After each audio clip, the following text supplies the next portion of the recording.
ચાલો આજે એક એવા સાધુની વાત કરીએ જેમણે પોતાના માત્ર 32 વર્ષના જીવનકાળમાં જ આખા ભારતના બૌદ્ધિક અને આધ્યાત્મિક વાતાવરણને હંમેશા માટે બદલી નાખ્યું.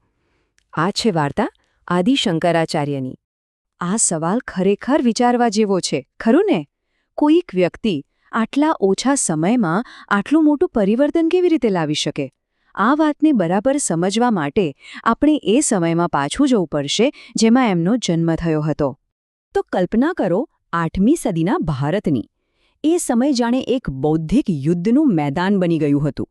એક બાજુ હિન્દુ વિચારધારા હતી, જે અંદરથી અને બહારથી એમ ચારે બાજુથી પડકારોનો સામનો કરી રહી હતી, અને પરિસ્થિતિ ખરેખર ખૂબ જ ગંભીર હતી. આ કોઈ તલવારોનું યુદ્ધ નહોતું. ના, આ તો વિચારોનું યુદ્ધ હતું.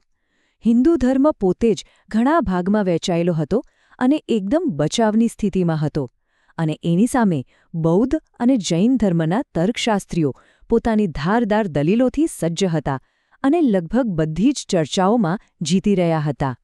અને જો સમસ્યા માત્ર બહારથી જ નહોતી, હિન્દુ વિચારધારાની અંદર પણ ઊંડા મતભેદો હતા. મીમાંસા જેવી સ્કૂલ્સ માત્ર કર્મકાંડ પર જ ધ્યાન આપતી હતી, જ્ઞાનની વાત જ નહોતી.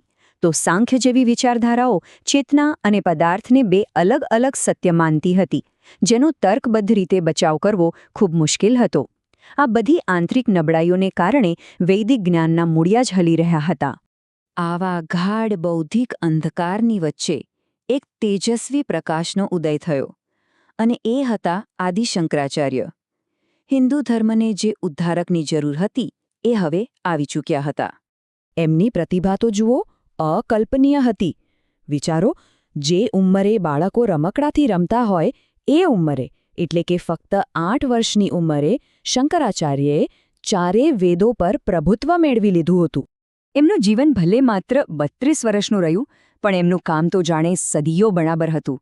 આટલા ટૂંકા ગાળામાં એમને વિખરાયેલી હિન્દુ વિચારધારાને એકઠી કરી અને એમાં નવો પ્રાણ ફૂંક્યો.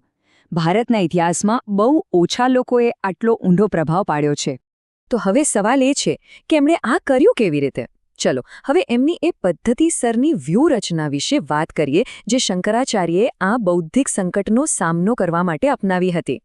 એમની વ્યૂહરચના એકદમ સ્પષ્ટ અને ખૂબ જ અસરકારક હતી. પહેલાં તો એમણે પ્રાચીન ગ્રંથો પર સ્પષ્ટ ટીકાઓ એટલે કે ભાષ્ય લખીને એને વ્યવસ્થિત કર્યા, જેથી કોઈ ગેરસમજને સ્થાન જ ન રહે. પછી એમણે અદ્વૈત વેદાંતનું એક એવું મજબૂત દાર્શનિક માળખું તૈયાર કર્યું જેનો કોઈની પાસે તોડ નહોતો. અને છેલ્લે તેઓ આખા ભારતમાં ફર્યા અને ખુલ્લા શાસ્ત્રાર્થમાં વિરોધીઓને એમના જ તર્કથી હરાવ્યા. હવે વાત કરીએ એમના સૌથી શક્તિશાળી શસ્ત્રની, અને એ હતું અદ્વૈત વેદાંત. આ એક એવું ક્રાંતિકારી દર્શન હતું જેણે એમના સમયના બધા જ બૌદ્ધિક સમીકરણોને ઉથલાવી દીધા. આ એક વાક્યમાં જ એમના સમગ્ર દર્શનનો સાર આવી જાય છે: બ્રહ્મ સત્યમ, જગત મિથ્યા. અહીં બ્રહ્મ એટલે અંતિમ, નિરાકાર અને સાર્વત્રિક ચેતના.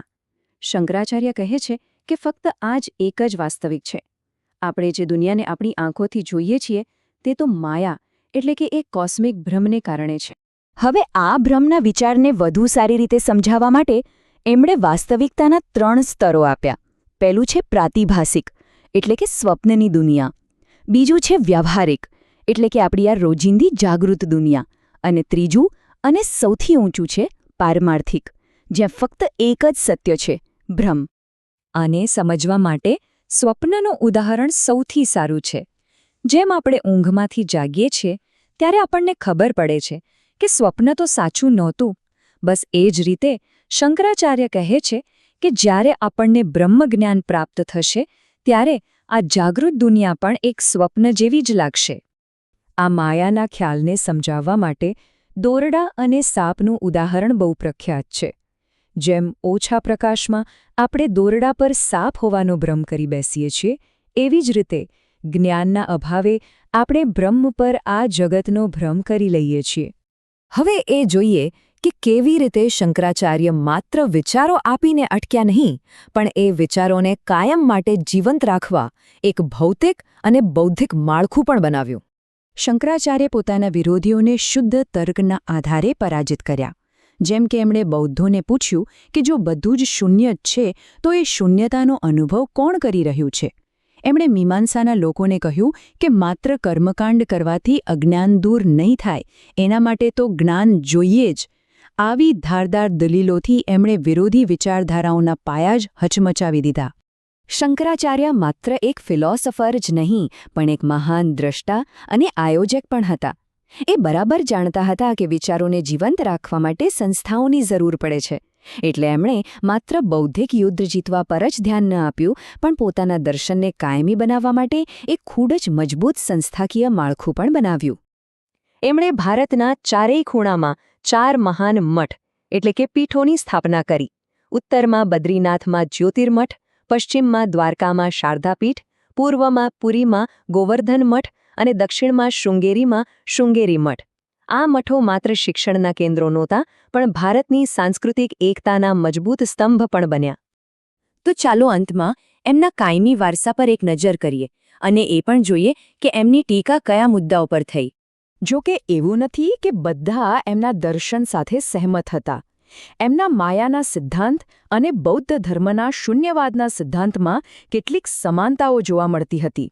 આ કારણે રામાનુજ અને મધ્વાચાર્ય જેવા પછીના દાર્શનિકોએ એમના પર પ્રચ્છન્ન બૌદ્ધ એટલે કે છુપા બુદ્ધ હોવાનો આરોપ પણ લગાવ્યો. પણ આ ટીકાઓ છતાં એમનું મહત્વ જરાય ઓછું થતું નથી. આ અવતરણ શંકરાચાર્યના ભારતીય દર્શન પરના પ્રચંડ પ્રભાવને ખૂબ જ સચોટ રીતે બતાવે છે. એક શંકર પહેલાંનો સમય છે અને એક શંકર પછીનો સમય, અને આ વિભાજન એકદમ સ્પષ્ટ છે. અને આ જ તો ખરી વાત છે. શંકરાચાર્યએ જે ફિલોસોફી આપી અને જે સંસ્થાઓ સ્થાપી એ 1200 વર્ષ પછી પણ જીવંત છે અને વિકાસ પામી રહી છે. આજે પણ ભારતમાં જ્યારે વેદાંતની વાત થાય તો એનો અર્થ લગભગ અદ્વૈત વેદાંત જ થાય છે. આ એમના અતૂટ બૌદ્ધિક વારસાનો સૌથી મોટો પુરાવો છે. તો અંતે સવાલ એ જ રહે છે કે શંકરાચાર્ય કોણ હતા? એક મહાન એકીકરણ કરનાર, એક સમાજ સુધારક, કે પછી એક છુપા વિરોધી? એમનો સાચો વારસો શું છે? એ પ્રશ્ન આજે પણ આપણને વિચારવા માટે મજબૂર કરે છે.